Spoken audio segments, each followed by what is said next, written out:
Marketing here for the shop at NBC Studios and the tour. Welcome, first of all. We're really excited to have everybody here. Don't forget, we still have copies of the book available for sale tonight, so if you haven't picked that up already, please do so. I am very excited to bring out our guest of honor tonight, Jim Colucci, the author of the book, as well as author of a Will and Grace book was on the NBC network as well at one point. So we'd like to bring out Jim.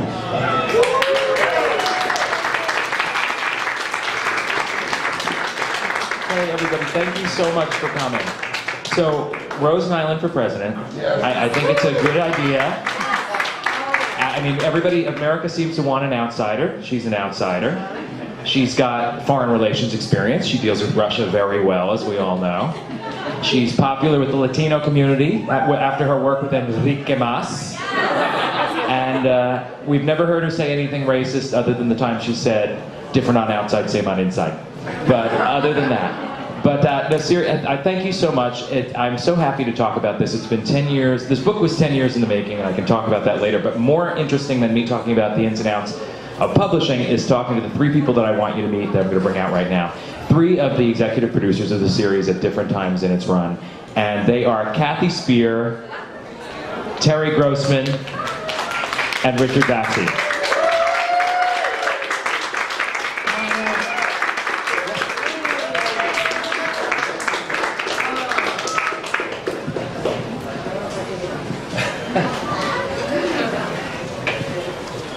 So thank you guys so much for coming. I mean, it's amazing. Did you ever think, Kathy and Terry, you signed on to the show at the very beginning.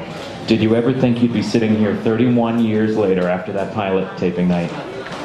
31. 1985. I'm sorry, I said there'd be no math, but it's 31.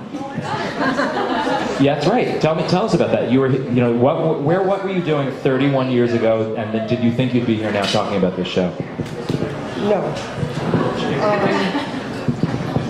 I was very pregnant. Hello. We don't do this now. This is what Anyway, there you go. I was very pregnant, and our son was born when we shot episode 3. We had not been on the air yet. And he's now 30 years old. He's going to be 31 next month. So that's what we were doing. We were working and waiting for our child. We done a lot of shows with Thomas Harris, and is that working? Yes. And we were around while they were talking about doing this, and we were actually doing a show called Hail to the Chief, which most people won't remember, but was also created by Susan Harris. And the casting was taking place down the hall for Golden Girls while we were writing Hail to the Chief. And then we just kind of rolled into Golden Girls, and no pressure there. Did you encounter anybody interesting during the casting? Were you seeing people in the halls who could have been Rose or Dorothy or something? Yes, there would be some, Wayne Verdon? Wayne Verdon, okay. That's the only one I remember seeing. Yeah, that was very Lorraine Stritch has told the story. I didn't see her. But I don't remember others. Yeah.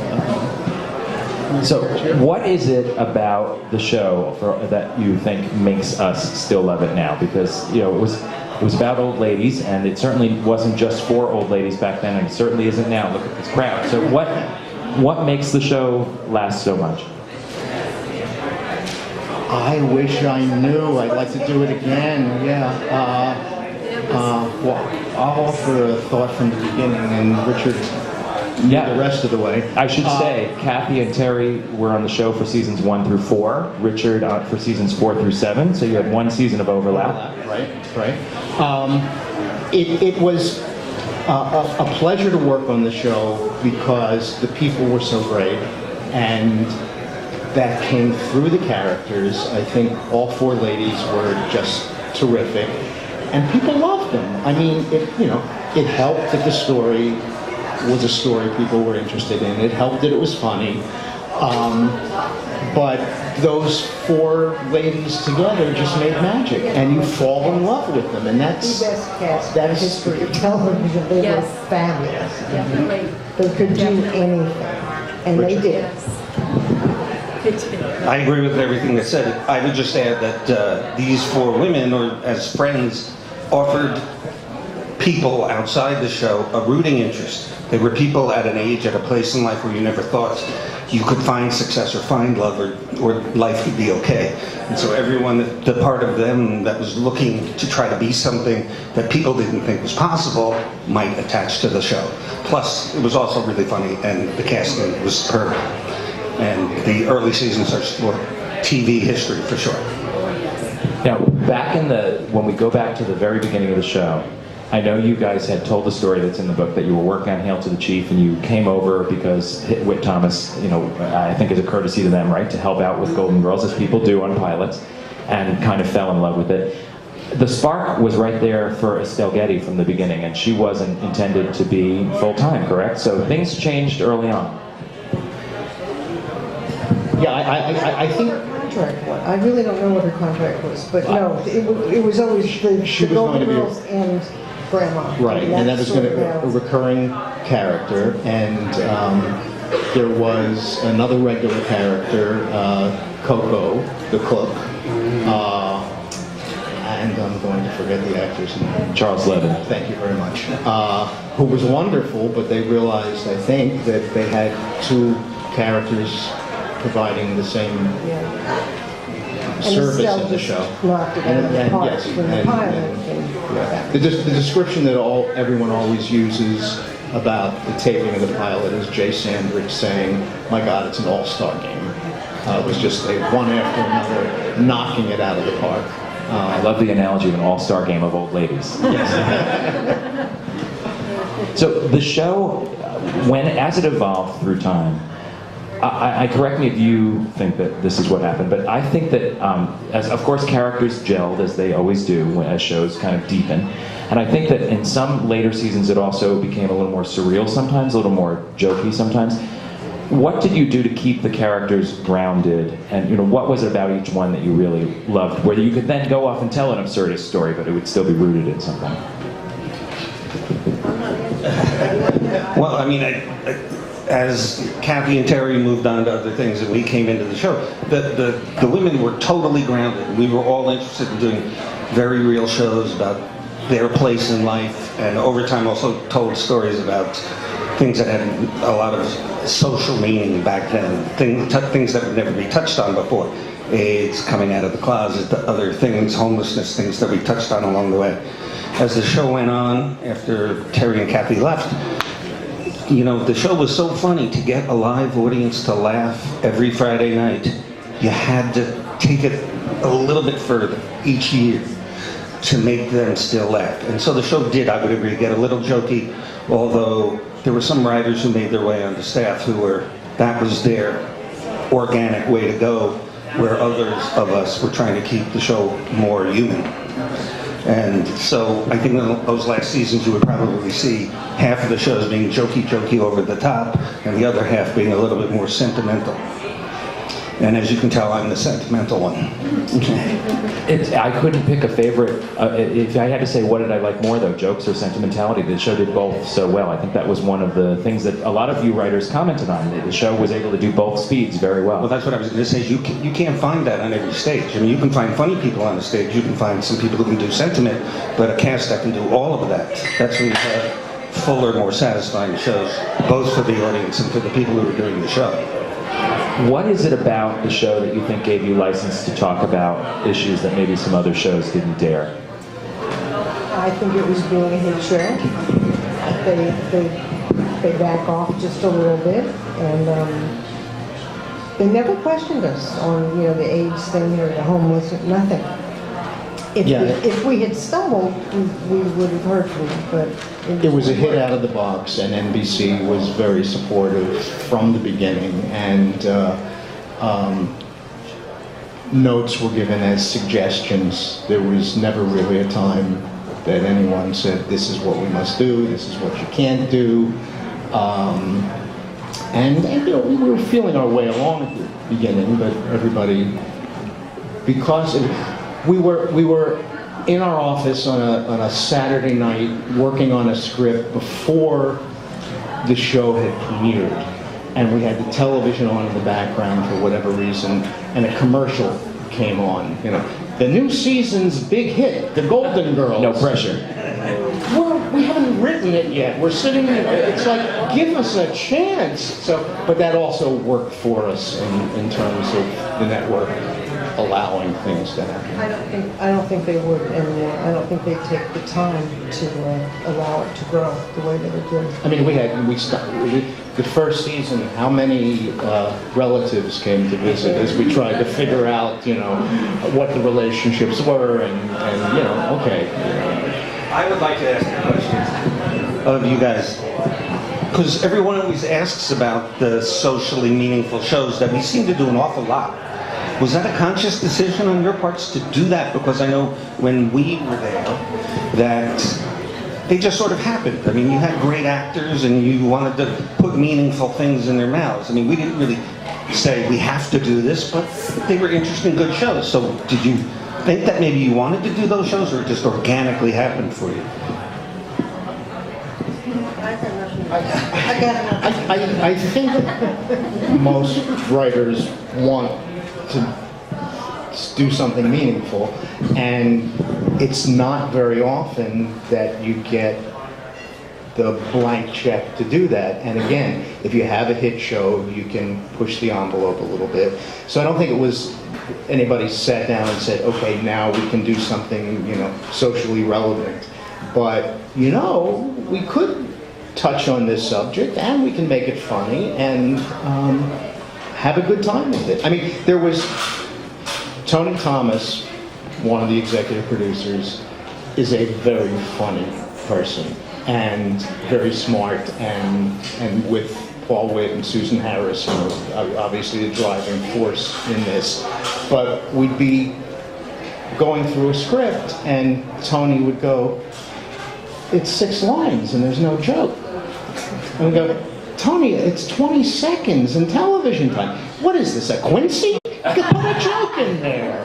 And it was, you know, so sometimes there was pressure to keep things funny, but he also knew that we could take a moment and be serious about some things. But it takes a very deft touch, because there are episodes, and I was going to bring up, Richard, one that you and your writing partner Tracy were responsible for, 72 Hours, a very heavy subject matter, and yet the episode's still funny. It's about AIDS and an AIDS scare, and yet there's still jokes. How do you tackle something so really deadly? And Well, of course, we were fortunate enough to having one of the best casts in television history saying the words. So you knew that the jokes would be funny because you would write good jokes, and that the serious stuff would be meaningful because that was what you do. And I must say that when we were writing it, I thought to myself, well, you know, this is kind of a gift to the women on stage, because they all have had people in their lives affected, some more directly than others. But when we brought it to the floor, it was one of the most difficult weeks, because it just hung a cloud over the whole stage. But on Friday night, everybody showed up, and we got, I don't think a great episode, but a pretty good episode in, considering. But one that's really, if you ask fans of what's Yeah, I hear memorable, about it all the time, that's yeah. on the list, way up on the list. Yeah, I mean, you know, to make up your mind, you're going to sit down and write 30 minutes about AIDS. I mean, we had to take a breath and say, are we ready for this? So. Now, actually, speaking of tackling that subject, I mean, that was very early 1990, and you know, considering that was 9 years into the AIDS epidemic, it was one of the first times that sitcoms ever talked about AIDS. Golden Girls had done it kind of in a veiled way a little bit earlier with, do you remember the Days and Nights of Sophia Petrillo? And that was your episode.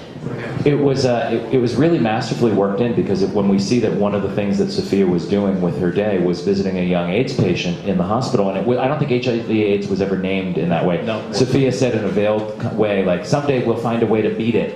And but that was very courageous. I mean, did you have any fear of doing that? No, we knew we had to be gentle with it, that we couldn't at that time do an entire episode, and it was an episode that took place in segments, so we thought we could allot a small moment to that, and it was effective. I mean, it was a young boy in the hospital, and Sophia helping out. So we could be funny around it, but we could still say, this is, people be aware, this exists, this is what's happening. And, you know, I wish we might have done more, but Richard came along and took care of that. Took the first step we did. Right, exactly. And The wonderful thing about that episode was that everyone, it was raining outside that day, I believe. This was the reason I remember, because this is one of the first episodes that my partner and I worked on. But it was raining outside, it was pouring outside, and the three women were sitting around on the couch thinking they were going to try to make something of the day, but they just wound up sitting down on the couch all day. And meanwhile, Sophia goes out, and we, every few minutes on the show, or we leave the women and go to see what Sophia's doing, and she's actually having a very substantial life while the women sit home looking at game shows. So it was a fun episode, and I learned a lot from that because it was one of the first ones. And I learned that you can slow down and be meaningful and be funny with this great cast, and we tried to replicate it as many times as possible, I guess. well, and then speaking of slowing down, I want to get to the women in a minute, but speaking of slowing down, I mean, the Golden Girls was unique in the cheesecake scenes, in that most shows, most writers, I know, and when you're writing on staff, it's about propelling that story forward and always plot, and fitting it into 20 minutes. The Golden Girls was able to take a step away from the machinations of plot sometimes and really just do a conversation. How did that arise, the idea of the cheesecake scene? Well, I think Susan had it in the pilot. No cheesecake? But there was a kitchen, table scene, and that was, I don't remember the first time the cheesecake appeared. I think they addressed it at one point, but it was in a later episode of how they all got together. They all met. Yes, and they were almost not together, and then they bonded over And we're cheesecake. fighting at the grocery store. Yes, Rose bought cheesecake and they went, this is going to be a big deal. And that was your last episode of season 1. That was the way we met. Yeah. So, but yeah. But and I want to, before we wrap up, because I think we'll take some questions, I wanted to ask you about the women themselves. So we were talking, when I mentioned the Days and Nights of Sophia Petrillo, I know that one was particularly a heavy week for Estelle, that it was a storyline that really was based on her more heavily than usual. And I know that sometimes she would have her problems with stage fright and remembering. What was it like working at the styles of each of these women? What was it like working with each of them? So you can start with Estelle, that was just a segue into that. Well, Estelle had her distinct way of working, and was, they all had a different pace. And it was, Rue, I think, would follow whoever was leading that week. If it was a Dorothy story or wherever the focus was, she would manage to duplicate that. If she was doing the show with a lead story, she would set her own pace. But Estelle was like, okay, we do it in pieces, we do it in segments, and she knew where the joke was. She knew where to find the laugh, and she knew that she was going to get it. And if it was sometimes stumbling her way to that moment, she would get there. Whereas I think Betty would open up the script and go, okay, that's what I'm going to do there, that's what I'm going to do there, and this is where I'm going to kill. And Estelle would get to the same place, but it was a longer process, I think. And what about B? I know B's and Betty's styles were different.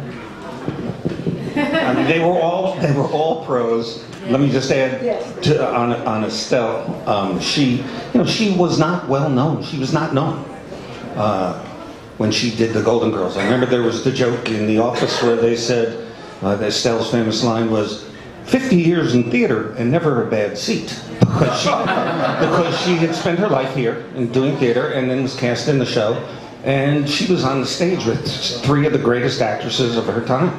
And so she was intimidated, she had stage fright, and as time went by, I guess there were some health issues that got in there too, and unfortunately we had to stop writing the Sicily stories, but she would always get through it, but it was always very painful for her. B, just the rest of them, they're all pros. They were the greatest table reads. We all know that a lot of table reads, even if the script is good, there's not a whole lot of laughs because the actors are not giving.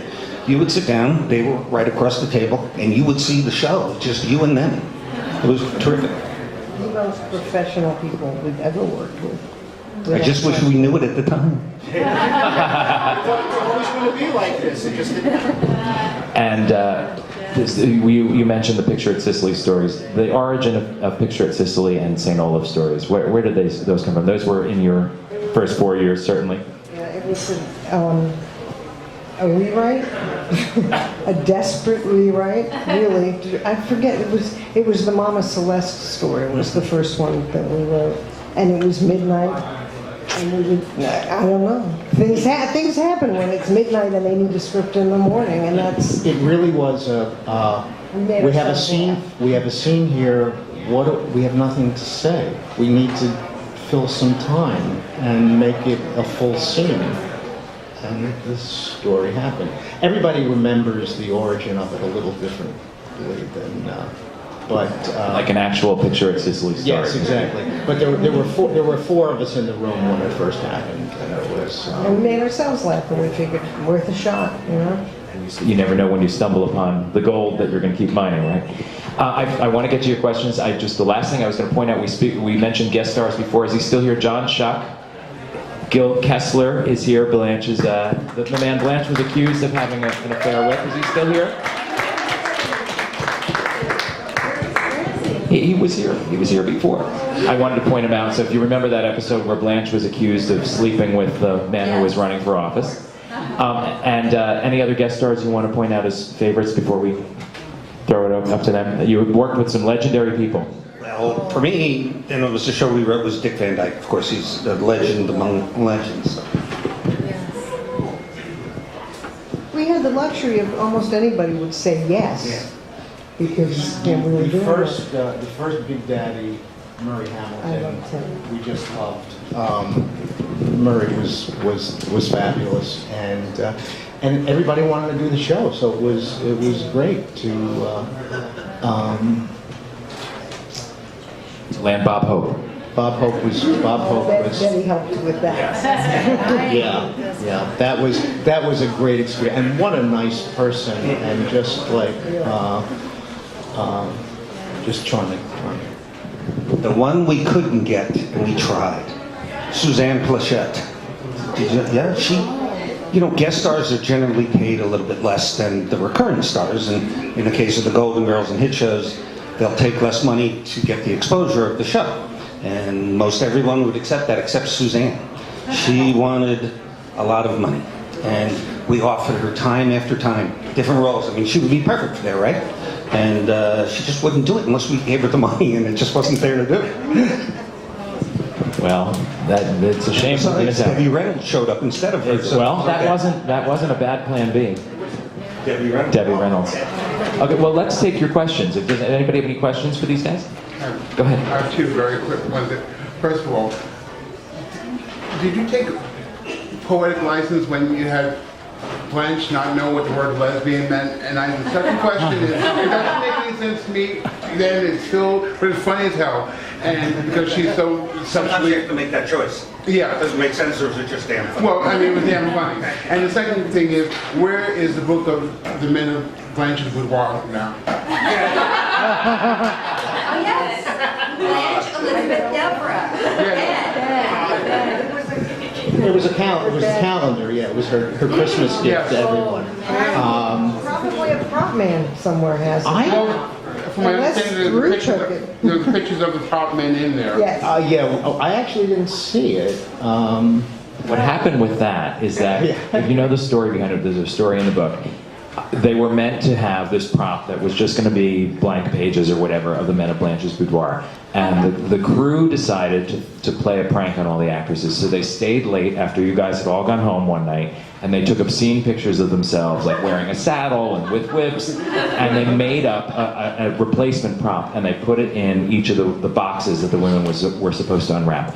And Lex Pastoris, who had been the assistant director at that point, says that they should have known that there was a prank about to happen, because literally everybody was in on it. They were instructed even to turn off the time codes on the camera when they were filming rehearsals so it wouldn't block even part of the screen.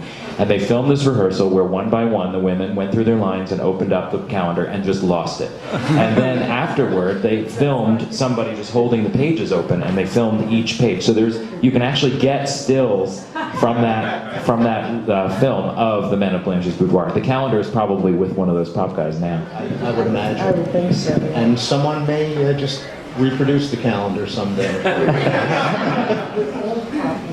Yes. I've seen the pictures. They're interesting. Are there any other questions? Yeah. Hi. First, I just want to say congrats on the book. It's amazing. As a huge fan of the Golden Girls.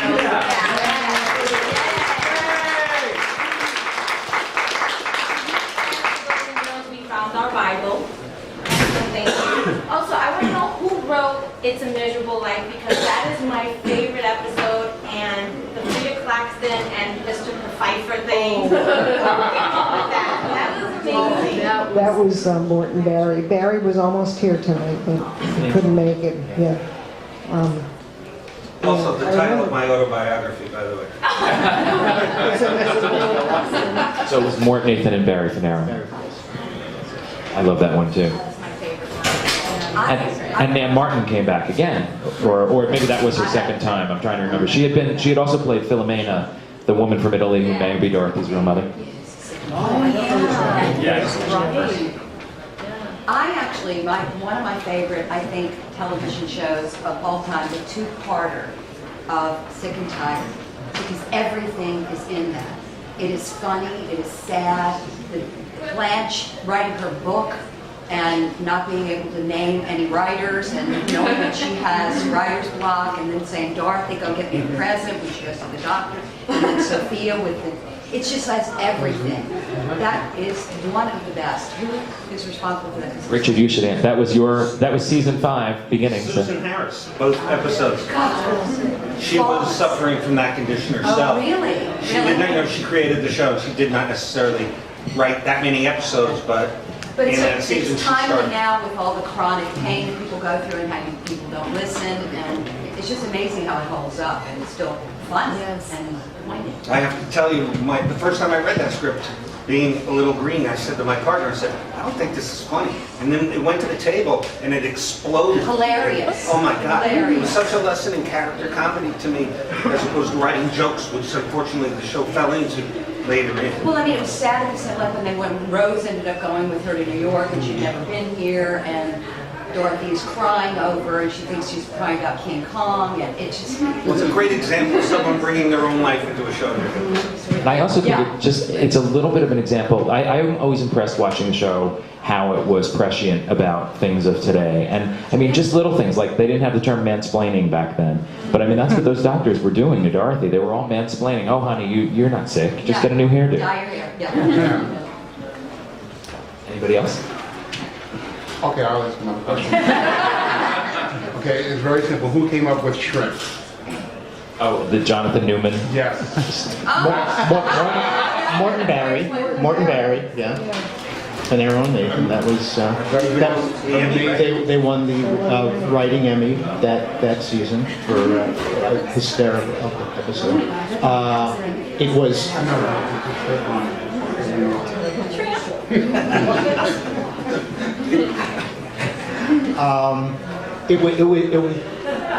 that episode evolved in so many different ways, but my favorite part of it was running very long, and Terry Hughes, who was directing it, said, let me try something, I think this might work. And the dream sequence was done at double time, and that got the show in under the time limit, and it just worked beautifully. I always wondered about that, because that dream sequence is very trippy, and I know it's done very fast. I didn't realize it was done for practical reasons. Back there. Hi, Jim. I know well that you are like the world's biggest Golden Girls super fan. Was there anything that surprised you in researching the book? Well, I had heard some of the stories about like Rue and Betty switching roles early on. I don't think I had heard that the show had come from NBC's idea and was presented to Susan And that's surprising because if you know the backstory, obviously normally if you're a TV writer, you usually come up with the idea that you pitch to the production company or the network. It's usually going in that direction. And for NBC, Brandon Tartikoff in particular, to have come up with the idea of 4 old ladies and a gay houseman originally, and then to want to do it so much that he went out looking for a writer, that was just, in 1985, that was surprising to me, that they, 4 old ladies wouldn't get on the air now, never mind 1985. You had the same cast, you couldn't get up. Yeah, it's true. And to have a gay character in 1985. So the idea that NBC was that forward thinking and that they went to Susan Harris and found the perfect partner, I mean, that surprised me. The other little part of the story, and I feel bad about because this is your time. That was at the time of Miami Vice, and Brandon Tartikoff was one of the great network heads, and there's not many. His original idea for the show was Miami Nice, right? And that's kind of where it all came from. And I believe one of the key moments once they decided on the women was B really didn't want to do it at the beginning because she didn't like the Rue and Betty casting. They were too similar to characters they had played on Mary Tyler Moore and Maude and other things. So the director, Jay Sanders, had the idea, let's flip them. And when they started playing the different roles, he said, yeah, I can do that. That'll be a challenge and fun. And she was right. There. You, and then you. As a writer, Kenny, and then Tom. during the table reads, because I don't know the procedure, were you taking notes and changing lines? Were you allowed to do that? You would take notes, and then go to your rewrite room. And So you could rewrite after the. oh yeah, so it was Friday's script would often not resemble Monday's. So you'd read Monday morning. Rehearsal would begin, but the writers would also go off and make changes. And sometimes there'd be a few changes, and sometimes the show on Friday wouldn't resemble Monday's. I remember once, and this was not Monday to Friday, but we didn't have a script for Monday, and having trouble with it, and we came up with an idea that involved having Rose appear in Red Square. So we contacted the set designer Ed Stevenson and said, what do you think? He said, I love it, let's do it. And Monday morning, we had Red Square on the set, and when Paul and Tony walked in and saw Red Square, they went, what show is this? So things do change, yeah. Tom? Where's the house, and is there a, Yes, I've been there 2 years ago. It's in California. I've been. Right. But the man who was living there, he told me that in the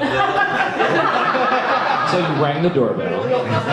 it's a quiet. I'm from Holland, by the way, and you were a very big hit in our country. Yeah, we did a remake. It was a disaster and unsafe. It's nice. But 2 years ago, I went to the house because the address is on the internet. But there was the man was living there. He said, I believe that in the later series they used a replica. Is that true or not? Or do you still use? It's not really true. What happened was, obviously when you have sitcom sets, it's hard to find any exterior shot that's going to match your sets because you're trying to match a proscenium stage to an actual building. But they did find this house that's on Saltaire Drive in Brentwood, California, and that's what they used for most shots, especially in the early years with you guys. And then when Disney was building its MGM theme park, they wanted to be able to lure people in by saying as seen on TV. And since they owned the production company you guys were working for, they wanted to be able to say Golden Girls as seen on TV. So they did build a replica on their street in Disney MGM, and they were able to use that replica for certain shots, like specifically effect shots like thunder and lightning and hurricanes, because it was Florida. You could actually film that where you couldn't in California as easily. And so you guys used, especially in the later seasons, for hurricane stuff, used Disney. But then that house has since been knocked down anyway at Disney. I got the photos with me, so yes. That house, I believe, was torn down a couple of years ago, making room for whatever. Lights, camera, action, at Disney, yeah. Well, thank you guys so much for coming. Thank you. Thank you so much. Thank you. the book is great. I enjoy every minute of it. So thank you. Thank you guys so much. All right, let's.